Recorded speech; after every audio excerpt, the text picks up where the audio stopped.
Hello and welcome back to this tutorial. In our previous video, we were able to learn how to use CSV files and Excel files as our data frame in our data analysis workspace. In this video, we are going to be learning how to inspect our data frames. So now, what is data inspection? Well, data inspection simply means to use built-in methods to find out some information about the data frame that you are using or the data that is contained in your data frame. Okay, so right now we have three types of data frames in this worksheet. The first one is the raw data frame that we have here, where we passed in this data and converted it to data frame. The second one is the one we have with the CSV file that we created. So I'm going to rename this to DF1. And the third one is the one that is contained in the Excel sheet.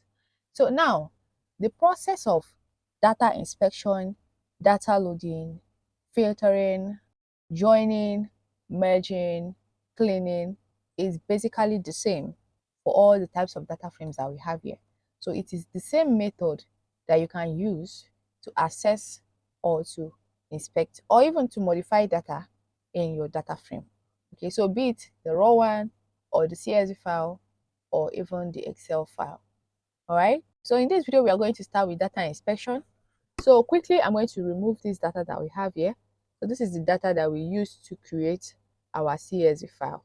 Okay, so now we are going to be working with a lot of methods. So some of them include the head method. So I'm going to write them out in a comment. The tail method, the info method, the describe method, the shape method, and then the column method. Now, these are the general data inspecting methods that we are going to use.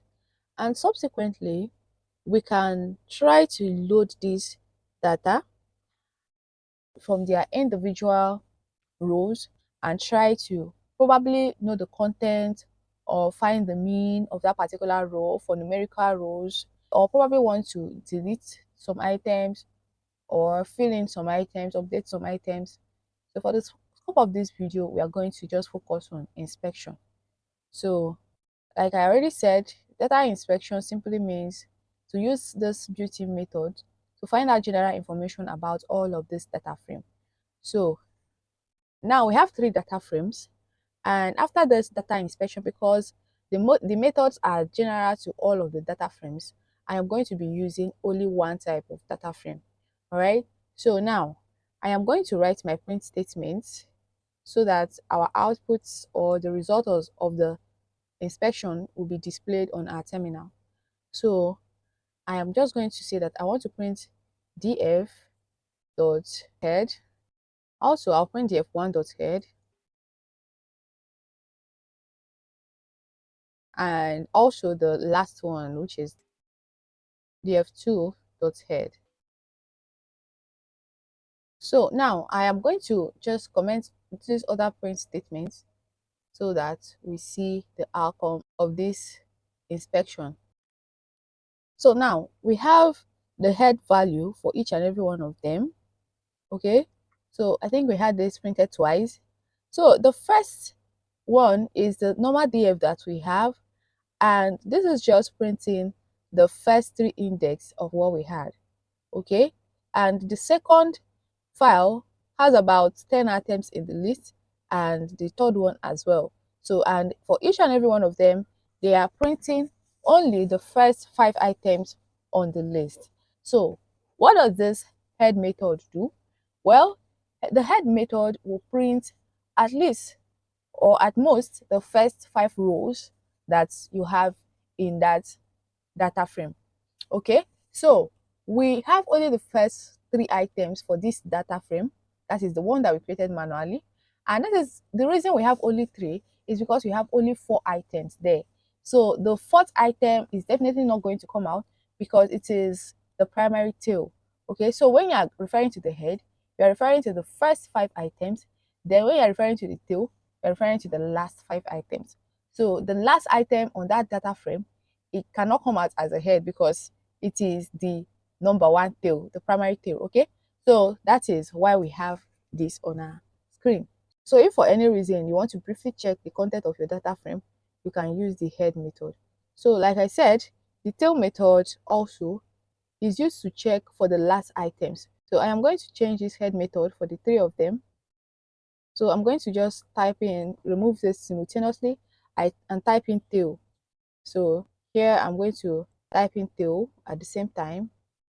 So if we print again, we should have the last 5 items. So as you can see, so here we have the last 5 items for the data frames. Okay. So the next one we are going to do is to check for the info. All right. So I'm going to change the three of them again by holding down the Alt key. I'm selecting multiple lines and I'm changing all of them to info. So now I'm going to print this, and this is going to give us a general information about all of the data frames. Okay. So it is giving us the items on the columns, do we have null objects, then the data types that we have on each of the data frames. Okay, so it is telling us that the index is from 0 to 3 for the first one, and the columns we have the age, gender, country, and do we have any null objects? Yes, like do we have the non-null object, that is the rows that do not have empty spaces, and then the data types that are contained. So when you have an object, the one that comes out as object, you find they're talking about, well, that at that time is a bit complicated. Okay, so you see this list, all right? So it's telling us that is an object. Then we also have int types, that is integer, all right? So the rows that contain the integer data are displayed as int type. So you see this age. Then the rows that contain the string data types are displayed as objects, okay, as their data types. So I'm going to clean all of this up.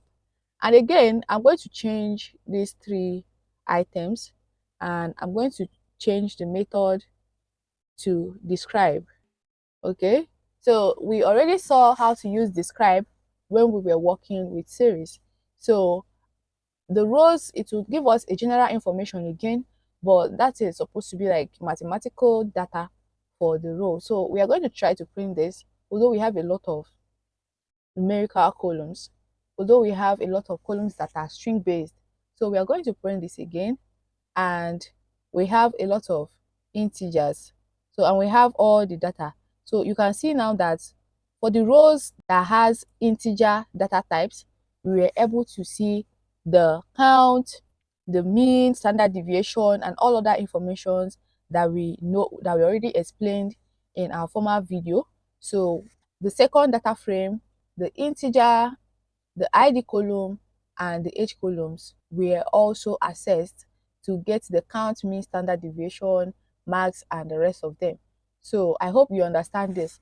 So Python accesses the int columns and then gets their data for you. Okay, so and again I am going to clear, and the next one I am going to print is the shape.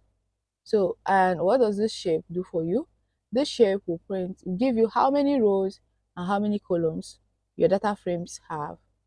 So I'm going to remove this and check for the shape. So again, we have that shape in there. So if we print this, okay, um, and we are going to also remove this parenthesis because this shape is an attribute. So I am going to print this, and we have how many rows and how many columns. So and we have how many rows and how many columns. So you can see that our first data frame has information for Perpetua, Joy, and Peter. So we have 3 rows and 4 columns, okay? And this one, the second one, which is the CSV file, so we can access it. We have 10 rows and 4 columns, okay? So again, for the Excel file, we have the same thing. 9 rows and 8 columns. Okay, that is the shape inspection for you. So now the next one we are going to be looking at is columns. So we can decide to check how many columns directly that these data frames have. So I am going to say that I'm checking for the columns, and I'm going to type in columns. So I'm going to highlight all of that again and type in columns, and this is also an attribute. So, and here we have all the columns that are contained in the different data frames. Okay, so I hope you have learned how to use some of these methods to inspect your data. So in our next video, we are going to be looking at how to load data from these files and these data frames, and subsequently we'll move on to how to clean data in your data frames. So thank you so much for watching this video, and see you in the next one.